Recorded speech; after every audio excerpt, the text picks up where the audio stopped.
When you think of rich women, celebrities like Rihanna or Oprah Winfrey come to mind, right? Well, the truth is that the wealthiest women in the world, who are all ultra-billionaires by the way, prefer to maintain a much lower profile than celebrities. With a combined net worth of nearly $500 billion, these women have earned vast fortunes, and they have managed to climb up the ranks of wealthy people using just their wits and grit. In today's video, I will be taking a look at the richest women in the world, their success stories, and just how they are spending their immense wealth. Let's mingle with the high and mighty, shall we? Number 10. Abigail Pierpont Johnson.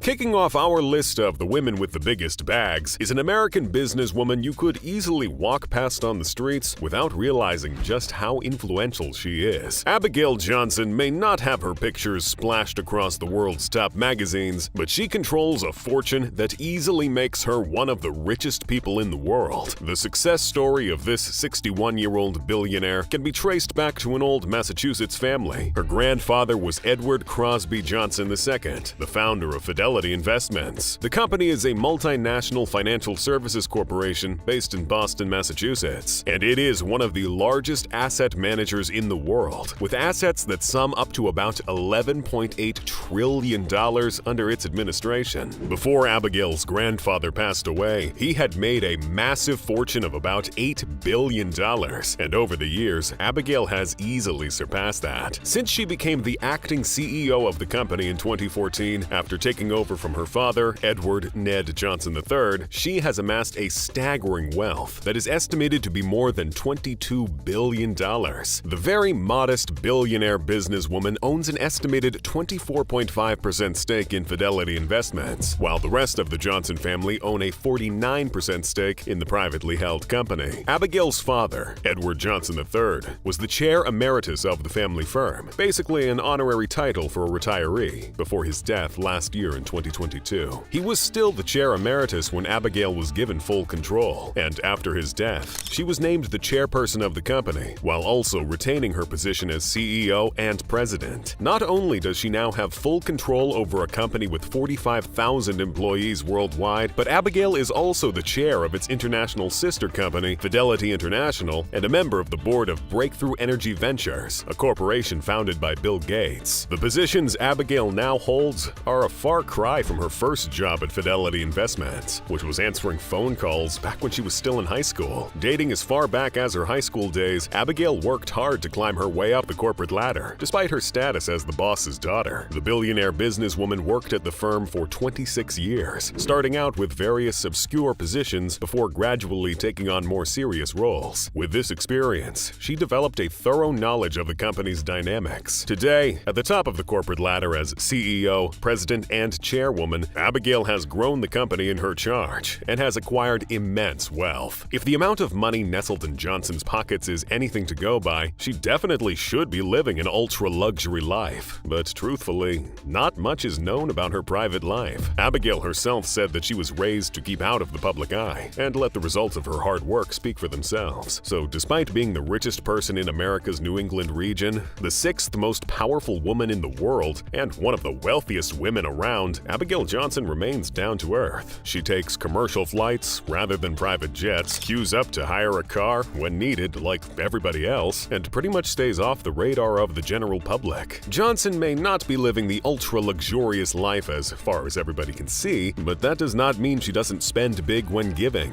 She supports various charities, as well as art projects. She even serves meals in a Boston homeless shelter that she supports on occasion. I guess the Johnson name should be just as known for philanthropy as it is for the massive wealth behind it. Number 9. Iris Balbina Fontbona Gonzalez. Born in 1942, Iris Balbina Fontbona lived a relatively normal life well into her teenage years. But everything changed when she met Andronico Luksic Abaroa, the Chilean businessman who founded Luksic Group. At the time of their meeting, Iris was only 17 years old, and Luksic was the richest person in Chile, as well as the 132nd richest person in the world, with a net worth of about $4.2 billion. Andronico Luksic was 15 years older than Iris, Iris, but despite the age gap, the two fell in love and eventually tied the knot when Iris was 20. They were married for around 40 years. Marrying one of the world's richest men came with a ton of benefits, but it wasn't until Andronico Luksic Abaroa passed away in 2005 from cancer that Fontbona acquired the bulk of her enormous wealth. Although a sizable amount of her late husband's business went to their three sons, Guillermo, Jean-Paul, and Andronico, Fontbona definitely got her chunk of the empire. Alongside her children,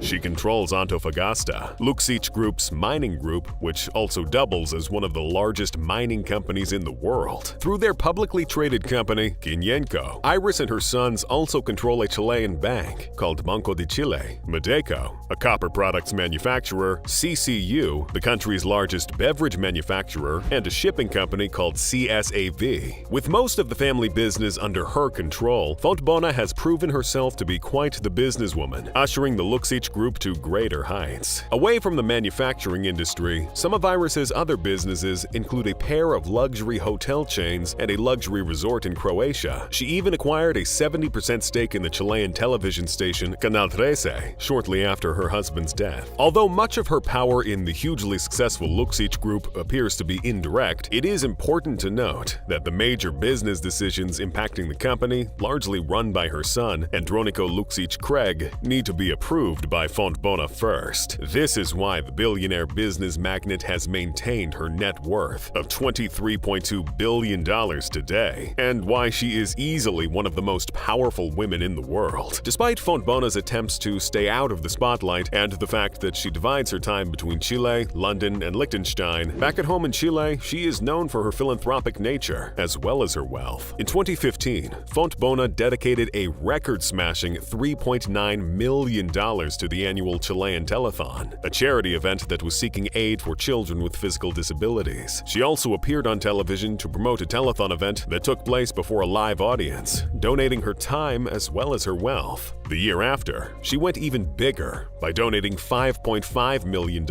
Aside from going a long way to helping those in need, Fontbona's donation also set a record for the charity event she gave it to in terms of funds raised. Number 8. Mackenzie Scott. This bright-eyed soccer mom is an American novelist who in 2006 won an American Book Award for her 2005 debut novel, The Testing of Luther Albright. While Mackenzie is a talented writer with best-selling books, it was her infamous divorce from the billionaire founder of Amazon, Jeff Bezos, that truly propelled her up the ranks of the world's richest people. It all started in 1993, when Scott and Bezos tied the knot. In 1994, they moved to Seattle and started Amazon together. According to several reports, Scott was a key player in the company's early days. She was one of Amazon's first employees and was heavily involved in building up Amazon. She not only worked on the company's name, business plan, accounts, and shipping early orders, but she also negotiated the company's first freight contract. Around 1996, when things started to pick up, Scott shifted to a less involved role in the now booming family business, preferring to focus on the family and her literary career. Despite the fact that she chose to stay out of the spotlight all those years, Scott held a 4% stake in Amazon until her divorce from Jeff Bezos. The divorce in 2019, which was overly publicized, left Scott with $35.6 billion in Amazon stock, while her now former husband retained 75% of the couple's Amazon stock. With that move, she became the third wealthiest woman in the world and one of the wealthiest people overall in the same year. In July 2022, Scott was ranked the 22nd richest person in the world by Forbes, with a net worth estimated at $36 billion.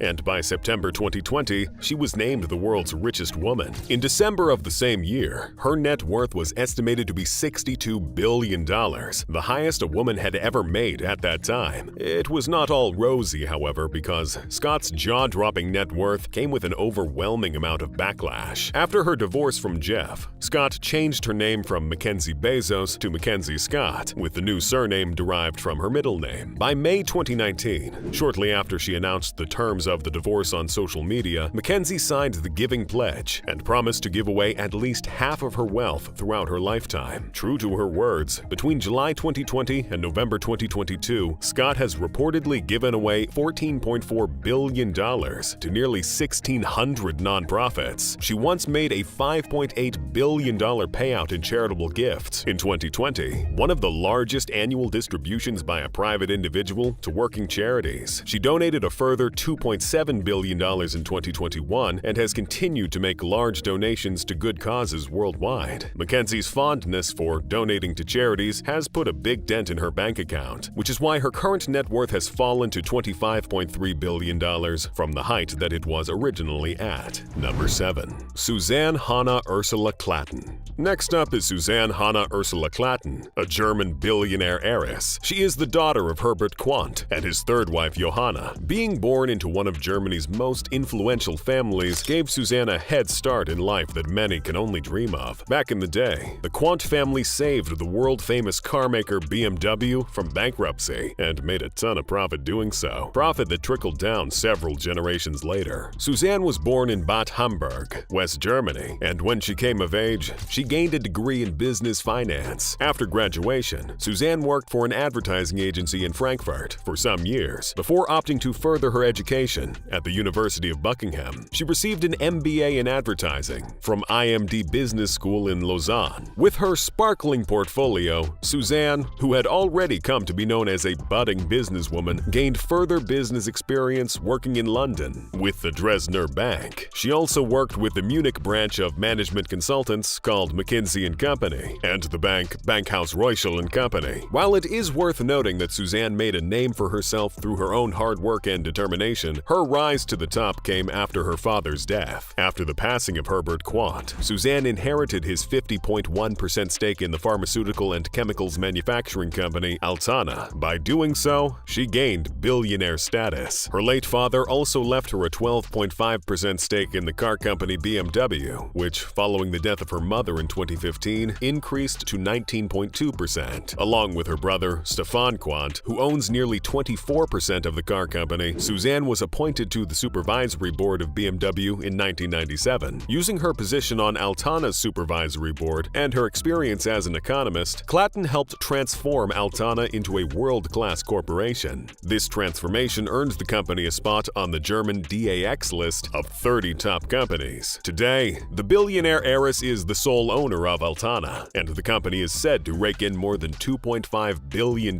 in annual sales. She also holds stakes in Entrust and the SGL Group, bringing her net worth to a little under $28 billion. While you would only need a Google search to find out Suzanne's net worth, she certainly does a good job of keeping her personal life out of the news. What we do know, however, is that she met her husband, Jan Klatten, while she was interning with BMW. It is reported that during the time they got to know each other, Suzanne went by the name Kant instead of her real name. Of course, she revealed the truth later on, but still, who doesn't love a good romance plot? The pair married in 1990 in Kitzbühel, lived in Munich, and got separated in 2018. Klatten had 3 children with her ex-husband and hasn't been in the mood to find love again since her last brief love affair ended up in a big blackmail scandal. Number 6. Georgina, aka Gina Hope Reinhardt. In addition to being one of the world's richest women, Georgina Reinhardt is also Australia's richest living citizen. Gina built up her massive fortune as an Australian mining magnate, businesswoman, and, of course, an heiress. The Australian heiress is the executive chairman of Hancock Prospecting, a privately owned mineral exploration and extraction company founded by her father. Gina was the only daughter of Langley Frederick George Lang Hancock, and when he died in 1992, instead of leaving her a fortune, he left her with a bankrupt estate and a financially distressed company. Gina succeeded her father as executive chairman of Hancock Prospecting, and soon enough, she built the company back up, transforming it into the largest private company in Australia. When Reinhardt took over Hancock Prospecting, its total net worth was said to be around $50 million. Fast forward to 2018, and the same company was generating revenue of $6 billion, a number that has now increased to $7 billion in more more recent times. In addition to their other business affiliations, Hancock Prospecting now owns 50% of Hope Downs, an iron ore mining complex located in eastern Australia. The company gets 50% of the profits generated by the 4 Hope Downs mines, and with the annual production capacity of the mines sitting at least 30 million tons of iron, that's about $500 million going to Hancock Prospecting, and ultimately, Gina Rinehart each year. If there's one thing the world's wealthiest people have in common, it's their desire to diversify their income, and Gina is no different. In addition to being a mining magnate, Gina is also Australia's second-largest cattle producer, with a portfolio of properties spread across the country. In May 2021, a report published by The Guardian showed that Rinehart was the single largest landholder in Australia. Thanks to her intelligence and diligence, Gina's wealth reached around $29.7 billion in 2012, placing her ahead of Walmart heiress Christy Walton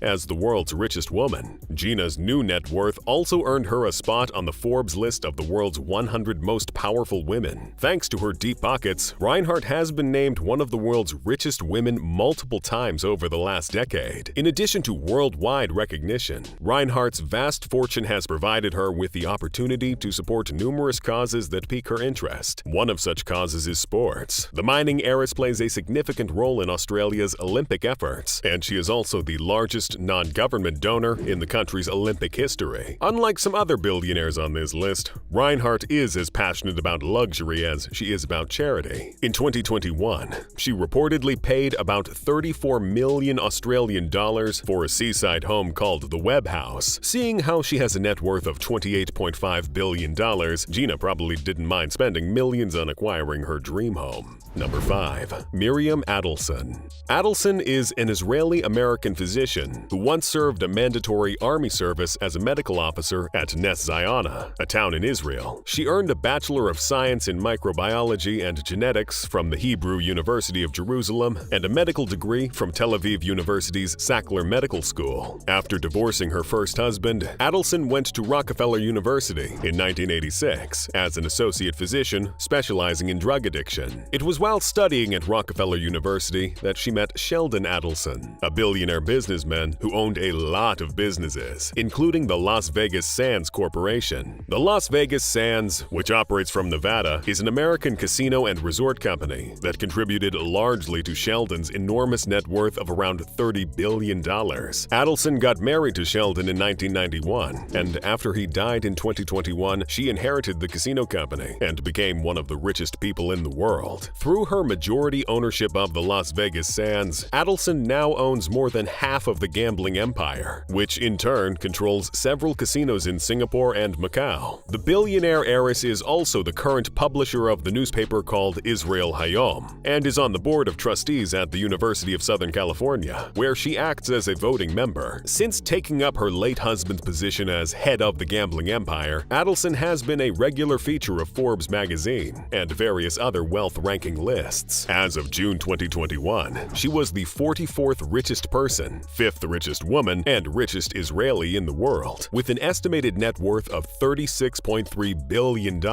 according to the Bloomberg Billionaires Index. She now ranks higher, at Forbes' 36th position for the richest people in the world, and her net worth has climbed up to $35.6 billion since 2022. With all that money in tow, you can expect that this billionaire must have made some big donations to charity. Adelson has been known to support charitable causes here and there. However, she mostly gives to political endeavors. Back when her husband was still alive, she and Sheldon Adelson donated about $180 million to Republican campaigns and political action committees in 2020. She is also credited with influencing her late husband's political views on Israel and was one of the financial backers for the inauguration of former President Donald Trump. In 2013, Adelson received an honorary citizenship of Jerusalem, and she was later awarded the Presidential Medal of Freedom by Donald Trump himself in 2018. Number 4. Jacqueline Mars. If you are a fan of candy like M&M's, Skittles, Twix, or Milky Way bars, then you have probably contributed $1 or $2 to the wealth of this very rich woman. Jacqueline Mars is the daughter of Audrey Ruth and Forrest Mars Sr., and the granddaughter of Frank C. Mars, founder of the American candy company Mars Incorporated. As a member of the Mars family, Jacqueline Mars owns an estimated 1/3 of Mars, the world's largest candy maker. Her shares of Mars Inc. and other assets were estimated by Forbes magazine in January 2019 to be worth $23.5 billion, making her, at that time, the 18th richest American and 34th on the list of the world's billionaires. Jacqueline Mars was active in Mars Incorporated for nearly 40 years, dating as far back as 1982, when she joined the company as food product group president until 2001, when she retired. After her retirement, Jacqueline continued to serve on the board of the company until 2016, when she decided to enjoy the unbothered life of a billionaire. Well, after her retirement in 2019, Forbes listed her as the wealthiest resident living in Virginia, with an estimated $28.1 billion net worth. Today, she remains one of the richest women anywhere, with a net worth of $38.3 billion.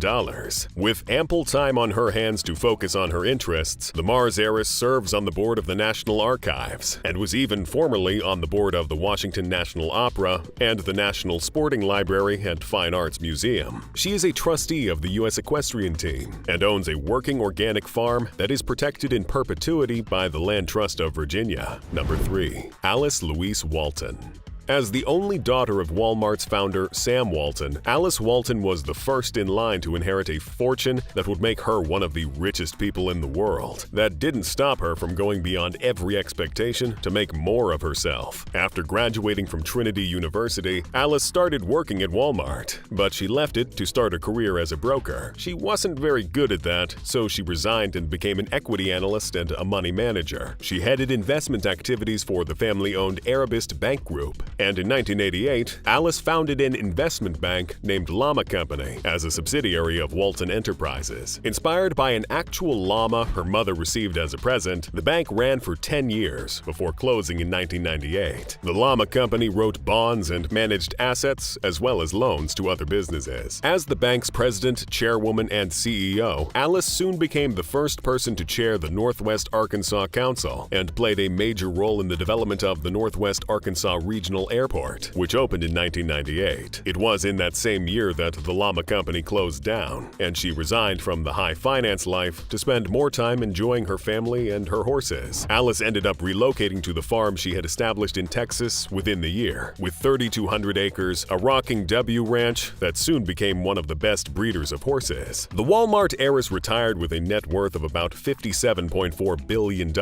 making her the 19th richest person and the second richest woman in the world at that time, according to Bloomberg Billionaires Index. In recent years, Alice has been nudged down a step and has become the third richest woman in the world. With that much wealth sitting around, despite the fact that she mainly resided in Texas, Alice made sure to visit Bentonville to satisfy her love for art. She founded the Crystal Bridges Museum of American Art, which is a particular interest of the Walmart billionaire. Back in 2005, Alice purchased a painting worth $35 million from the New York Public Library, an American classic by Asher Brown Durand. She has spent many more millions purchasing artworks, but that is not the only thing Walton spends her vast wealth on. Alice is also just as big on her philanthropic deeds as her father was back when he was still alive. Since his death, Alice has volunteered and actively supported many different charitable causes that cut across all walks of life. The Walton Family Foundation supports education and economic development in the Northwest Arkansas region, and also environmental conservation in the area.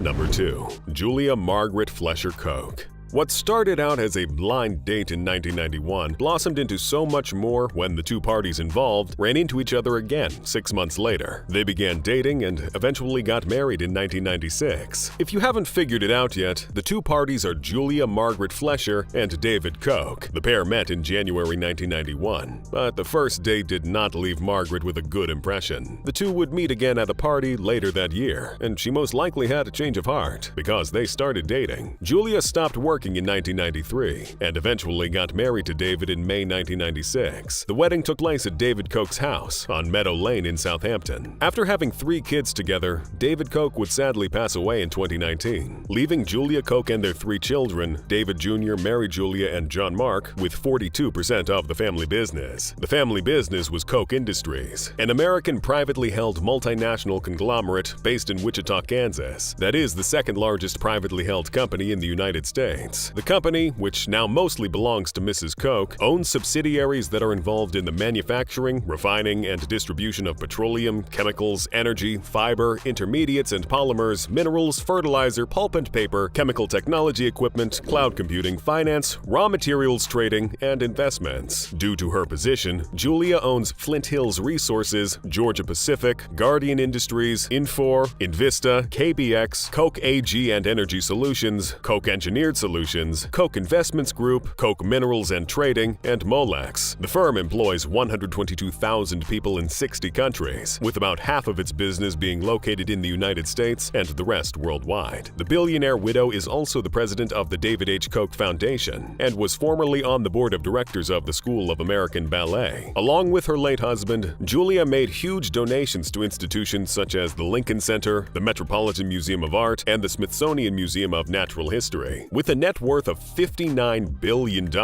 Julia has been included on the list of the top 10 richest females in the world since she took over Koch Industries, and remains the second richest woman today. She is, of course, also a well-known socialite and a philanthropist, but her status as a billionaire is more glaring as ever. Not as glaring as the next entry, who tops the list. Without further ado, number 1. Françoise Bettencourt-Meyers. At the top of our list is French businesswoman and billionaire heiress Françoise Bettencourt-Meyers, who has held the title of the world's richest woman since 2022. Away from her billionaire status, Françoise is also a writer, pianist, and philanthropist. Her estimated net worth sits around $79.3 billion, and she sits at the top of the 10 richest females in the world. Françoise is the heiress to the L'Oréal beauty empire, a French personal care company. She acquired this massive fortune maker from her grandfather, Eugene Schuler, who was the founder of the company. Her mother, Lillian Bettencourt, was, however, the main shareholder. In fact, she was previously considered the richest woman in the world. After the death of her mother in 2017, Françoise inherited around 39.5 billion euros, an amount that has grown by at least 50% in the last 5 years. Following the death of her mother in 2017, Françoise's fortune is said to have tripled thanks to her investments through her family holding company, Tethys Invest, and the high valuation of L'Oréal shares. Today, her net worth comfortably sits at double of what it once was. At 69 years old, Françoise leads a discreet life away from the spotlight. She invests her money in things like scientific, artistic, and cultural projects, including the reconstruction of the Notre Dame Cathedral, in which she invested around $220 million.